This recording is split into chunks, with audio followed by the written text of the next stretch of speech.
রাতের টিএসসিটা যে এত সুন্দর তা না গেলে টোটালি উপভোগ করা যায় না। আমি বরাবর অনেকবারই গিয়েছি, কিন্তু আমার রিসেন্ট টিএসসিতে যাওয়া হয়নি, তাই প্ল্যানিং করে ফেললাম যে টিএসসিতে যাব। আর টিএসসিতে গিয়ে এই আমাদের টপ সিক্রেট ট্রেন্ডের সাথে দেখা হয়ে গিয়েছে, আর ওইখানে আমার হাজবেন্ডও চলে আসছে। আমি এদিক থেকে মাশফিকে নিয়ে চলে গিয়েছি। শীতের রাতে টিএসসির মোড় ভালোই জমজম, তার মধ্যে যদি গরম গরম ধোয়া উঠা এক কাপ চা হয় তাহলে আর কি বা লাগে। হ্যালো এভরিওয়ান, আসসালামু আলাইকুম, দিস ইজ নাফিজা। আশা করি সবাই ভালো আছেন। আলহামদুলিল্লাহ আমিও ভালো আছি। আমরা হাতটা ধরে হাঁটতে হাঁটতে সেই টিএসসির আসল যে মোড়টা সেখানে আমরা চলে গিয়েছি। আর যেতে যেতে দেখি মেট্রো রেল উপর দিয়ে যাচ্ছে। আসলে দৃশ্যটা একদম অনেক সুন্দর। আর এই রাতের বেলা না আমার ঘুরতে কেনই যেন ভালো লাগে। ঢাকার রাতে, শীতের রাত, তার মধ্যে ঝমঝম ভালো লাগে। এরপরে চিন্তা ভাবনা না করে আমরা বলতেছি অপোজিটে যাব, সরারদের ওদিকে, যে আমরা বসে কিছু স্ট্রিট ফুড খাবো। কিন্তু আমার কাছে স্ট্রিট ফুড ইদানিং এত বেশি ভালো লাগে, মানে যেখানেই দেখি সেখানেই আমার চোখ আটকে যায় আর আমি ওইখানে আটকে যাই। আর এই ঝিলমিল বেলুনের কথা আমি কি বা বলবো, এটা তো সেই ভাইরাল ঝিলমিল বেলুনের কথা। আমার মেয়ে দেখে বলতেছে, আম্মু সেই ভাইরাল ঝিলমিলের বেলুনটা পেয়েছি। এক একটা বেলুন নাকি 100 টাকা করে, ভাবা যায়। ছবি তুললে 20 টাকা, পরে 80 টাকা দিয়ে এক একটা বেলুন পারচেস করেছিলাম। তো সেদিন 2টা বেলুন নিয়েছি, একটা আমার বাবুর জন্য আর একটা ছোট ভাইয়ের জন্য। আর এই বেলুন গুলো এত সুন্দর লাগে, কিন্তু আসলে কি এত দাম? এরপরে এক ঝাঁক ফুলের দিকে চোখটা একদম আটকে গেল, আর চোখ সরাতেই পারলাম না। আমার যে ফুল কি ভালো লাগে, আমার না প্রতিটা মেয়েই মনে হয় ফুল অনেক বেশি পছন্দ করে। মেয়েরা হচ্ছে ফুলের মতন, যেটা লাইক আমার হাজবেন্ড অল টাইম বলে, মেয়েরা হচ্ছে ফুল। আসলে ফুল দেখলে আমি টোটালি আটকে যাই। শাহবাগ গেলে আমার এত ভালো লাগে, মানে এত এত ফুলের কালেকশন। আমার মনে হয় যে আমার বাসার পাশে থাকলে আমি প্রত্যেক দিন যেতাম।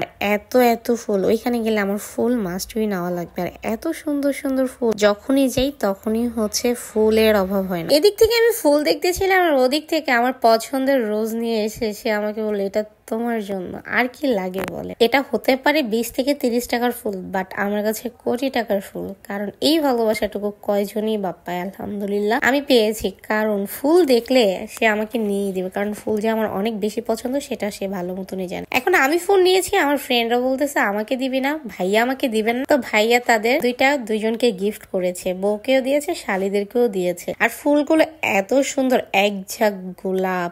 আর কি লাগে বলে? তার ভিতরে যদি হয় ভালোবাসার মানুষ, তাহলে একদমই সবকিছু পূর্ণতা পেয়ে যায়। এই ভুট্টাগুলো দেখলে মাছফি তো মাস্ট খাবি, ওরে কোনোভাবে আটকানো পসিবল। আমারও না মাঝে মাঝে অনেক বেশি ভালো লাগে ভুট্টাটা, কিন্তু অল টাইম ভালো লাগে না। টিএসসিতে গেছি, ফুচকা খাবো না তা কি করে হয়, কি করে সম্ভব, কি করে ভাবা যায়? ফুচকা তো আমার এমনি অনেক বেশি পছন্দ। তো ভিতরে গিয়ে ফুচকা নিয়ে নিয়েছে, আর মামা এত বেশি ঝাল দিয়ে দিয়েছিল, নাগা মরিচে পেস্ট অ্যাড করে দিয়েছে। আমি তো বুঝতেই পারিনি এত ঝাল, খাওয়ার পরে বুঝতে পারছি যে কি পরিমাণ ঝাল ছিল। আসলে আমাকে জিজ্ঞাসা করে উনি দেয় নাই, তারপরে দিয়ে বলতেছে এটা নাগামরিচ অ্যাড করা ছিল। পরে উনি আমার ঝাল দেখে পরে টকটা চেঞ্জ করে দিয়েছে। আমার কাছে বেশ ভালোই লেগেছে। এরপরে ভাজা পোড়ার কথা, ওফ আল্লাহ কি বলবো, এ তো দেখলে আরো বেশি ক্রেভিং হয়।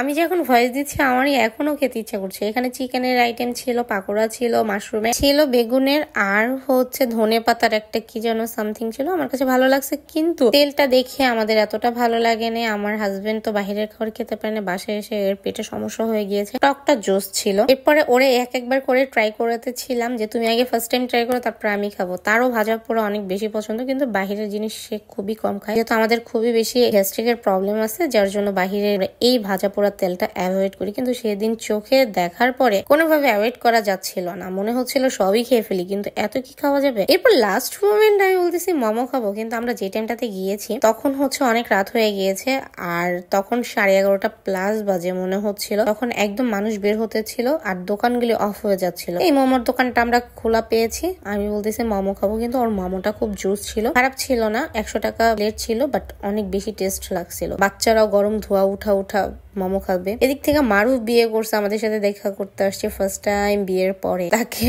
অনেক অনেক দাম্পত্য জীবনে সুখী হোক শুভকামনা রইল। এরপর লাস্ট মোমেন্ট ডিম নিয়ে নিয়েছি। শীতের মধ্যে ডিম খেতে কিন্তু মজাই আলাদা। আর হাঁসির ডিম আমার তো অনেক বেশি পছন্দ, আমি রাস্তায় দেখলে হাঁসির ডিম খাবো, এটা মাস্ট। কিন্তু একটা খেতে পারি না, দুজন ভাগ করে নিই। ওদেরকে বললাম, ওরা ডিম খাবে না, তাই আমি একাই খাচ্ছিলাম, ট্রাই করতেছিলাম। আর আফসার পক্ষ থেকে আমাকে লাস্ট মোমেন্ট আইসক্রিম খাওয়াছে।